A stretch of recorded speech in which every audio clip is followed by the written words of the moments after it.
Warm Fuzzies, The Moment I Knew About You by L. Bogadin. Go jump in your jammies and snuggle in tight, for this is the story of what happened one night. A silly old goose let her heart fill with love, and the news of you coming gave it a shove. Just like bathwater bubbles go pop, pop, and pop, my hardly used heart didn't know when to stop. Once the love started flowing, it grew and it grew. I can tell you right now, there was just one thing to do. So I whirled and I twirled and I danced all around.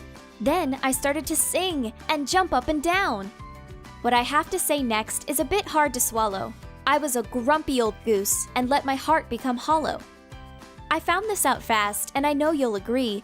If you don't use your heart, it empties quickly. But I couldn't stop grinning, and I couldn't stop spinning. I knew for a fact this was just the beginning. The thought of our meeting brought tears of delight, and my heart just got bigger. It was really a sight. Not having been used and now filled to the max, I noticed my heart was loaded with cracks. Like a crazy old goose, I had rattled it loose. While my ticker was filling, the cracks started spilling. Then my heart did something I'd rather have skipped. My hardly used heart started to drip. Like an overfilled bathtub that no one had drained, love ran down the sides under all of the strain. My heart was so full and it couldn't be contained. It leaked out all over. How could I explain? My daft heart went bonkers, and my love did spill. It gathered in puddles, and a lake it soon filled. It wobbled and teetered, getting ready to crash, then plopped on the floor doing a belly flop splash. It burst right apart like a yummy corn popping, but I couldn't stop hopping to do any mopping. My heart needed fixing, that much I could see. Gosh, there were so many pieces and only one me.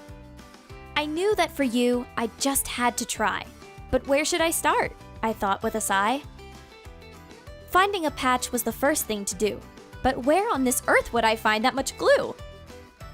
So I picked up the pieces right where they had landed and squished them together for lack of a bandage. As if you had every detail well planned, you stepped right in and gave me a hand. A warm, fuzzy feeling started to grow. It stretched from my head clear down to my toes. Before the warm fuzzies, I'll tell you quite frankly, my empty old heart had made me quite cranky. What warm fuzzies were, I hadn't a clue, but I started to think the warm fuzzies were you. Like a big sponge, the warm fuzzies expanded and soaked up the love, fixing my heart single-handed. My soggy old ticker that once had gone pop was now filled with love and held every drop. The warm fuzzies grew and you wrapped up my heart. It goes without saying that you're brilliantly smart. You sealed up my heart with your warm fuzzy fluff. I'll tell you right now that I'm filled with the stuff. Fuzz stuffing my heart was really quite sneaky. With you in the world, my heart will never be leaky. My fuzzy new heart might be lumpy and bumpy, but now it just giggles and never is grumpy. I know it sounds silly, but believe me, it's true. My fuzzy-filled heart feels just like brand new. So this is the story of the way that it was. All this happened in seconds. Love usually does. I want you to know that my heart you did mend, and I'm hoping someday to be your best friend. When we're friends, I know sure enough, I'll still have some extra of that warm fuzzy fluff. And someday, just maybe, you'll let me do some warm fuzzy stuffing of your sweetheart too. Now this silly old goose has a heart full of fuzz, but that's not why I love you. I love you just because.